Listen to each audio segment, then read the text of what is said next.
Most people think of Long Island's East End as a summer beach escape, but what's it like when the crowds are gone? Today we're heading beyond the Hamptons to uncover what makes this place worth visiting, even in the off-season.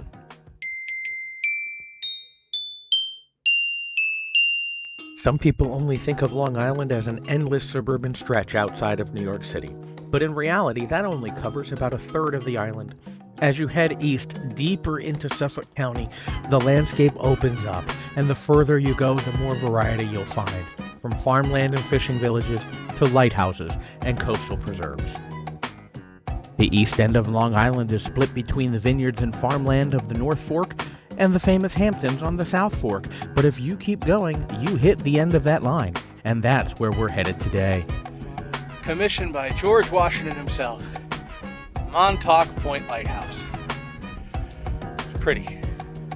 Montauk Point Lighthouse isn't just a scenic stop. It's a true piece of American history. Commissioned by President George Washington in 1792, it was the very first lighthouse ever built in New York State, and it is the fourth oldest active lighthouse in the United States currently.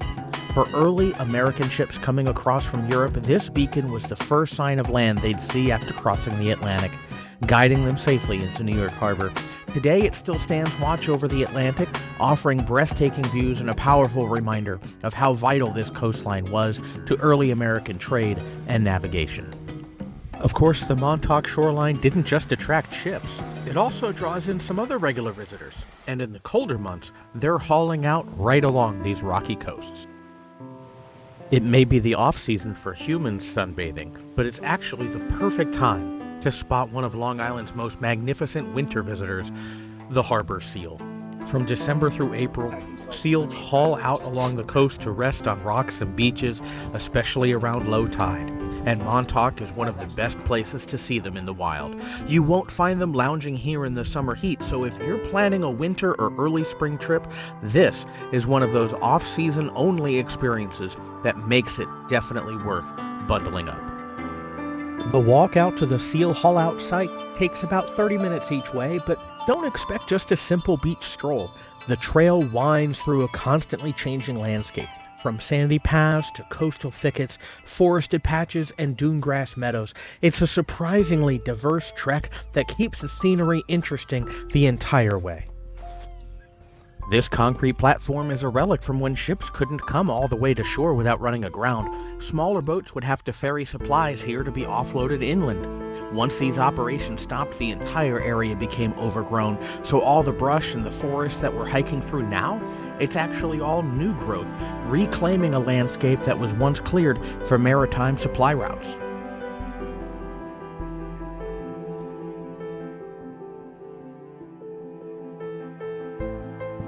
There are a few different ways to see Long Island seasonal seals up close, from ranger-led hikes like this one to private tours or boat cruises. Some are more budget-friendly, others a bit more of a splurge, but all offer a chance to catch these curious creatures in their natural habitat.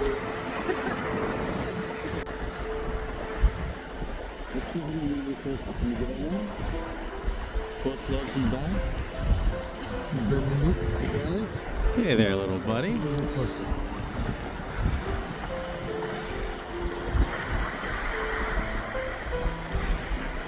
I think we'll call you Stuart. Stuart the seal. Stuart was the only seal that we spotted today. It was an absolute pleasure to see him, but none of his brothers or sisters showed up to join him. But don't worry, we'll meet a few of his cousins later on in the video. As we wrapped up our seal walk, the shoreline stayed full of life. Seagulls roaming around the rocks, ducks gliding across the water, and one in particular making quite the exit. That got us thinking about another kind of duck you'll find on Long Island, though this next one's a little harder to miss. That is a big duck. It is a big duck that is named a big duck. The big duck of Flanders. I believe we can go inside.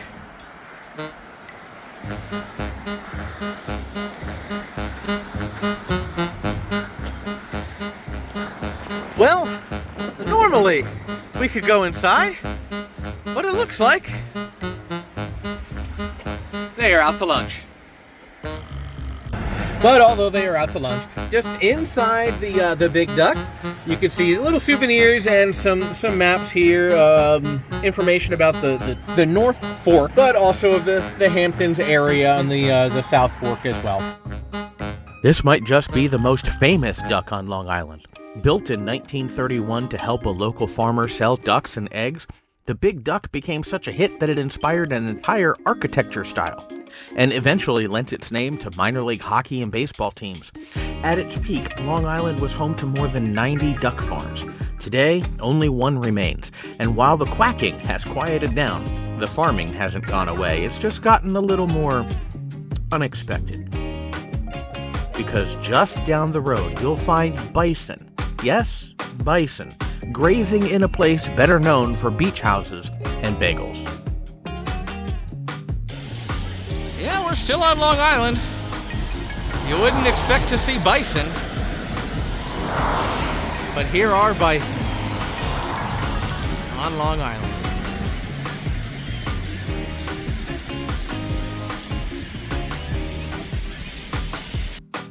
The bison farm is just one example of a gradual transition from one type of farming to another throughout the history of Long Island. This local herd helps supply meat to restaurants across the region, offering a surprising taste of the American West right here on the East End.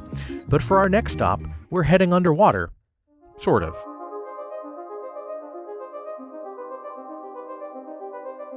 Hey, look! I found him! Who? Nemo!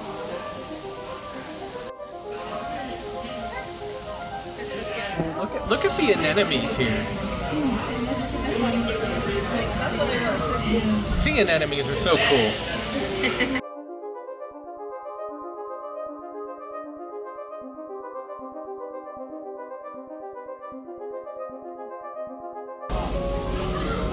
Some fish are known for their vibrant colors, others for their bold personalities. And then there are fish that apparently spell out their name. Look, there's a D and an O and an N. This is Donnelly. It does.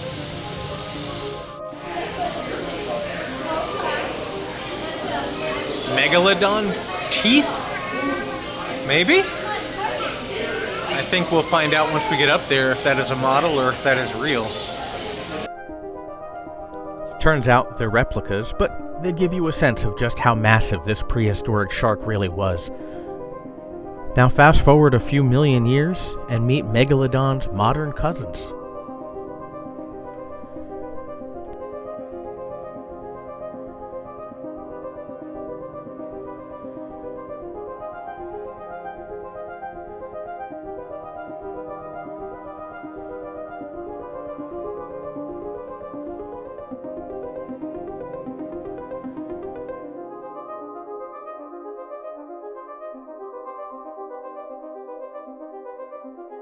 Some of the most fascinating creatures in the aquarium aren't the biggest or the loudest. They're the ones that look like they belong on another planet.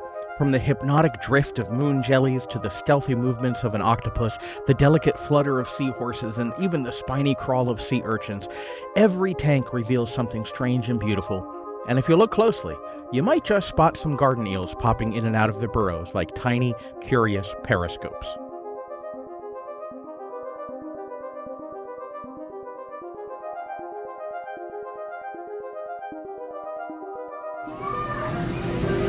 Just sticking up out of the ground. There he goes.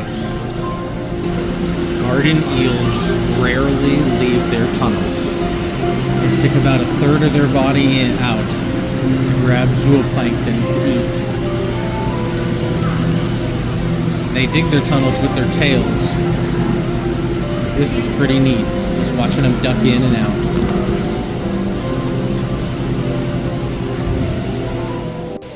So here are discus fish, but they also have variations throughout the color spectrum.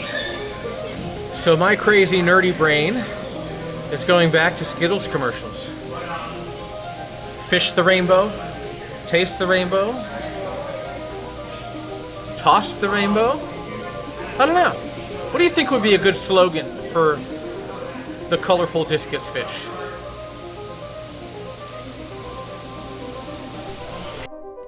These colorful discus fish may look like something out of a tropical reef, but they're actually from the slow, warm waters of the Amazon rainforest. And speaking of the Amazon, here come its most infamous residents, the piranhas. Are piranhas voracious flesh-eating carnivores? No, but they are efficient scavengers, often reducing carcasses to bare skeletons. But I'm still not about to put my hand in there. Here's a tiny dart frog, significantly smaller than that. But the rainforest isn't just fish. It's home to axolotls, poison dart frogs, and even tiny monkeys, like the marmoset. I would not necessarily expect to see some marmosets in an aquarium, but here we are.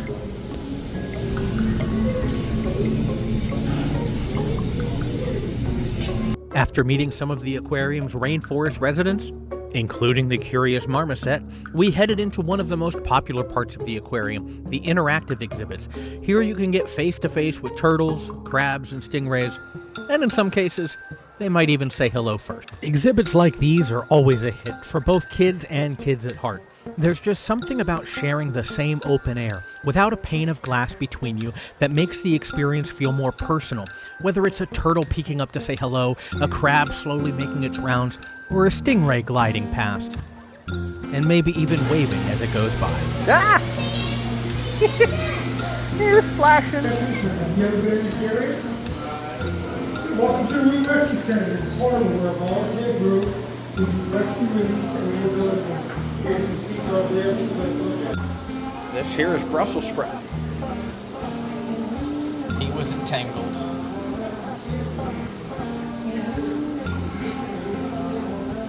Getting him ready to return. Here's broccoli. Down in the bottom corner. Remember Stuart, our lone seal from earlier? Well, this next group of slippered friends may look similar, but they're not seals at all. These are sea lions, and there are a couple of big differences. Unlike seals, these California sea lions have visible ear flaps, just like you and I do, and they can lift their bodies up with those strong front flippers. Seals, on the other hand, move more like inchworms. And while Stuart kept things pretty chill, these guys definitely know how to put on a show. Good job, Neil, and what a splash! He's point of her habitat. And she's off, and she's made it up there, no problem at all. You guys have the right idea. Giving her a nice big round of applause. And now, Neil, let's tell her you're up there. Do you have anything to say to your fans? 5. Good job, Neela. She is our brave sea lion. Now, folks, I have a question for you. Do you want to see one of our sea lions more up close? It goes by the name of Java. Let's welcome Java to his stage.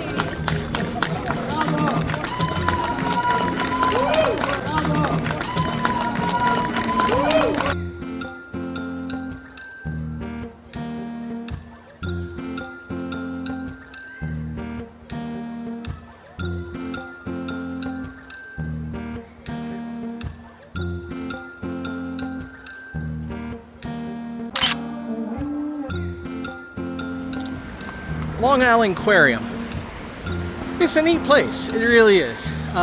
We spent about, a little over an hour in there. It's probably about an hour 15, hour 20, and that included the sea lion show, which is about 10 or 15 minutes long. So if that gives you an idea of the size and the scope of it, but it was really neat for everything that was in there. For the displays, the different type of fish, always really cool just to see a different type of sea life and things that we're just not accustomed to seeing. They do have some other activities in there. You could take selfies or have particular times with the sea lions or with penguins, I believe, depending on, although I didn't see any penguin exhibits, for upcharges and things like that. But you can check out their website. You might want to make sure you kind of come around your birthday time. You get free admission around your birthday, which is, for the prices that are charged, that is a pretty good discount there. From Stuart the Seal holding down his rocky post to Neela and Java stealing the spotlight, the East End of Long Island proves there's so much more here than just beaches. Even in the off-season, you'll find wildlife, history, roadside icons, and plenty of surprises along the way. If you've enjoyed this adventure, don't forget to like, subscribe, and check out the rest of our Long Island series, or explore more hidden gems across New York and New England. Thanks for watching, and we'll see you in the next one.